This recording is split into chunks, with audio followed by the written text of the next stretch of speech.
வறுமையில் இருக்கீங்களா? பசியோடு இருக்கீங்களா?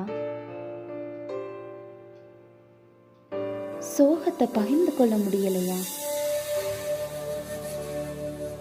உறவுகள் ஏமாத்திட்டாங்களா? தனிமை உங்களை வாட்டுதா? 5 அப்பம் 2 மீன் அற்புதத்தை மறந்துட்டீங்களா? உன்கிட்ட இருக்கிற சிறியதை கொடு, அதை அற்புதமாய் மாற்ற வல்லவர் நம் இயேசு. இயேசுவின் கைகளில் உன்னை ஒப்புக்கொடு. எல்லாத்துக்கும் மேல உன்னை நேசிக்க இயேசு இருக்கார்.